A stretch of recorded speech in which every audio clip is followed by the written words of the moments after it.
munaasabad ay soo qaban qaabiyeen jaaliyadda Soomaaliyeed ee dalka Uganda ayaa waxaa lagu soo dhaweeyay gudoomiyaha degmada Marka Cabdullaahi Cali Axmed Waafow. munaasabadan oo ahayd mid si heer sare loo soo agaasimay ayaa waxaa lagu qabtay xarunta Somali Community in Uganda. munaasabada waxaa ka soo qayb galay aqoon-yahanada Soomaaliyeed ee ku sugan Kampala, علماء الدين iyo ganacsato iyo jaaliyada qeybaheeda kala duwan. waxaa munaasabada daahfuray gudoomiyaha jaaliyada Soomaaliyeed Xuseen Abuukar Xasan Xuseen Garweyne.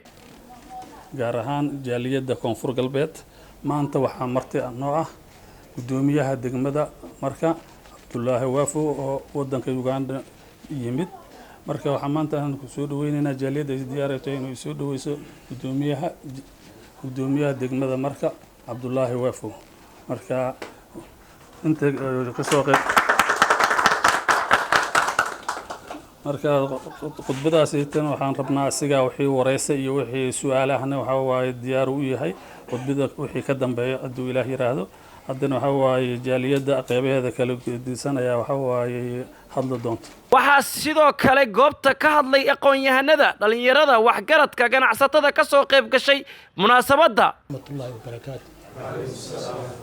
mudane gudoomiyaha degmada Marka mudane Waafow, gudoomiyaha jaaliyada mudane Garweyne, culamaa diinka, gudoomiyaha dhalinyarada, odayaasha dhaqanka, dhammaantood waa salaamantihiin. waxaan idinku salaamaa salaanta islaamka. asalaamu calaykum waraxmatullaahi wabarakaatu. salaan kadib aniga gudoomiyaha maalmahan ka soo horeeyay markaan waxaan leeyahay gudoomiye soo dhaweyntaada ayaan ka qayb qaadanaa. mudane gudoomiye soo dhawaaw kuna soo dhawaaw magaalada Kampala iyagoo taagan reer Marko, reer Shabeellada Hoose, reer Baay iyo Bokool, reer Koonfureed, Soomaali dhammaanteeda meel walba ay degan yihiin shanta gees Soomaaliya ayay ku wada dhan yihiin dhalinyarada dhammaantood waxay ku leeyihiin mudane gudoomiye soo dhawaaw. soo dhaweyn kadib waxaan ku leeyahay mudane gudoomiye dalka dhibaato badan iyo waxba ka taagan. dhibaatada raggii u adkaystay oo maaragtay waqti badan geliyay juhdi geliyay ayaa ka mid. bismillaah alxamdulillaah wasalaatu wasalaamu calaa man laa nabiya bacda. anigoo ku hadlaya magaca dhalinyarada jaaliyada Koonfur Galbeed Soomaaliya gaar ahaan jaaliyada gobolka Shabeellada Hoose waxaan aad ugu faraxsanahay anigoo magaca dhalinyarada ku hadlaya inaan soo dhaweeyo gudoomiyaheena qaaliga ah gudoomiyaha degmada Marko Cabdullaahi Waafow. waxaan leenahay ku soo dhawow magaalada Kampala. waxaa halkan ku joogo dad ku jecel wada shaqeyntaada diyaar u ah. dhalinyaro mar walba ku garab taagan diyaarna u ah macnaha inay kula dhisaan degmada iyo guud ahaan gobolka. marka mar labaad iyo mar saddexaad iyo mar afaraad waan kugu soo dhaweynaynaa. rahmatullaahi wa barakaatuh. anigoo matalayo odayaasha jaaliyada Kampala maanta waxaa farxad noo ah aan soo dhaweynaynaa gudoomiyaha degmada Marko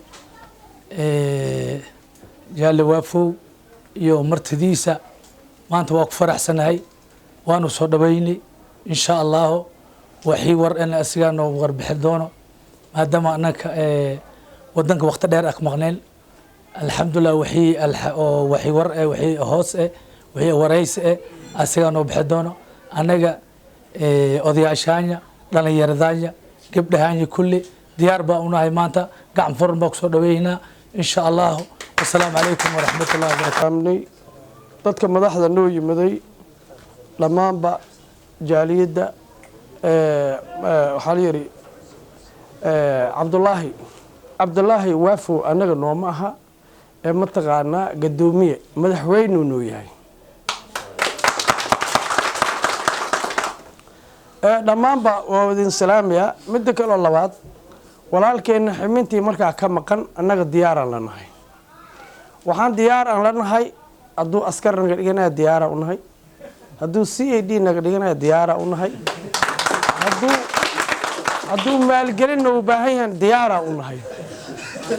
oo midda kale labaad waxaa walaalayaal dad loo yimid baan nahay. waxaa kaloo weydinaynaa wixii markaa annaga halkaa aan ka soo dirno waxaan rabaa in canshuur aan laga qaadin. maxaa yeelay aniga waqtigii meelaha yaryarka meesha ay joogeen tikada marka inaan dhisaan rabay marka waxaa warkayga helay mataqaanaa cabduq budaale marka saa darteed nin kasta inuu isxilqaama la rabaa sidoo kale gudoomiyaha jaaliyadda Soomaaliyeed ee dalka Uganda ayaa ka hadlay dhibaatada ka jirta wabiga Shabeellada Hoose بريحاني توبيك الشبيلة إنه حواي مركز تبيس أي جوان برمركز قاركودا تا عرورتي بنون أي كل عيارته دبعتها إنه حي كتاجن تهي دولة درس كأنها إثيوبيا ويا وحلو بأي هاي إن أرنتاس لقلا هذلو هذيك قدومية هان معناها توس ولا ما هذل كرتد لكن كونفور قلبد إن مرتد دولة ده حلا مرة لقلا هذلو أرمها وبيجا الشبيلة سيدي ما عرفت بيها الواقع بسن لها عدد كاس الدولة كاس عدد ديد أنت يقول سيد وحاجرة شرعي عالمي يا جراء مركا إن أرنتاس يتأدنى جارسيد دولة ده كونفور قلبد دولة الصومالية waxaa madasha soo gabgabeeyay gudoomiyaha degmada Marko Cabdullaahi Cali Axmed Waafow uguna warbixiyay waxqabadka iyo horsocodka ka socda magaalada Marko wuxuuna ugu baaqay inay taageeraan dawladooda ugu mahad celiyo soo dhaweyntii wacneeday xafladii quruxda badneeday ee ay jaaliyada maanta noogu casuumtay oo ay noogu yeertay ee aan u nimiday waa idinkaga mahadnaqaynaa markuu ugu horeyso waxaa idin leenahay waad ku mahadsantihiin sidoo kale waxaan rabaa wadanka aan maanta joogno oo aad adinku ku nooshihiin oo anagana martida idinkugu nahay sida nabadda quruxda badan ee mudan in lagu daydo laga maseero mudan ayagana waxaan leeyahay Uganda way mahadsan tahay nabadgelyada badan ee ka jirta ee ay u mudayna Soomaaliyeed oo halkaasay tu joogta ay ku nool yihiin si raaxo badan ay ku ganacsanayaan si sharaf leh qiimo badan ay ku leedahay Soomaaliya aad iyo aad ayaan ugu mahad celihaynaa Uganda mahad celin kadib waxaan rabaa laba kelmateyn inaan iraahdo jaaliyada waxa ugu horeyso horumarinaya markuu ugu horeyso waxaan rabaa maadaama aan ahay qof dhawaan ka yimid Soomaaliya khaasatan gobolka Shabeellaha Hoose dadku wixii su'aal ah iyo ligi weydiinayo guud ahaan Soomaaliya gaar ahaan koonfur galbeed iyo Shabeellaha Hooseba way furiyihiin wala i weydii karaa si saraaxad leh oo isla markaas aqoontaydu ay gaarsiisan tahay ayaan ugu jawaabi doonaa intaas waxa weey waa hordhacay iga tahay sidaad ogsoontihiinba maanta ku shan ayaan ku suganahay wadankan Uganda waxaan u imid socdaalkaygu ahaa markuu ugu horeyso booqasho waan soo booqday wadankaas Uganda iyo markaan soo galay iyo markaan soo baxayaba casuumad aan ka helay gudoomiyaha jaaliyada reer Uganda casuumadaas darteeda iyo booqasho wadankaas ay Uganda soo booqday ayaan ma aragtay socodkaygu yani ujeedkiisu ahaa ilaahay baa im nabad keenay alxamdulillah annagoo nabad qabnan waan kulunay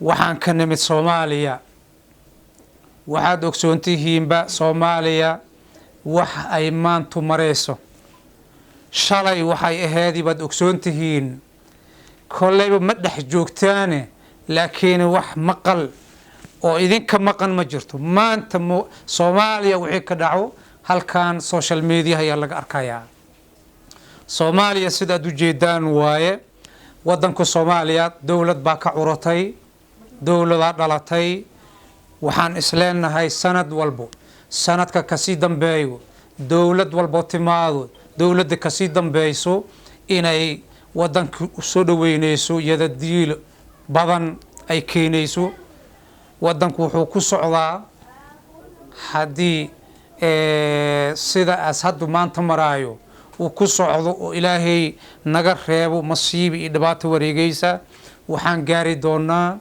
sida aan wadankan Uganda ku arkayno si kiisi fiican ayaan gaari doonaa hadii haddii soomaaliya isugu timaado iscafiso gacmaha iska qabsadaan ay hal ujeedda yeeshtaan ay go-aansadaan waddankooda inay horumarsadaan waddankooda dib u dhistaan dadkooda maaragtay muxuu ahay noloshiis iyo horumarkiis inay ka shaqeeyaan haddii ay siyaasiyiinta soomaaliya isugu timaado waa wax la gaarayo kulankan oo ahaa mid lagu soo dhaweynayay gudoomiyaha degmada Marke Cabdulaahi Cali Axmed Waafow ayaa waxaa soo qaban qaabisay jaaliyadda Soomaaliyeed ee magaalada Kampala ee caasimadda dalka Uganda Abduhaab Ibrahim Cabdi TV-ga Koonfur Galbeed magaalada Kampala ee caasimadda dalka Uganda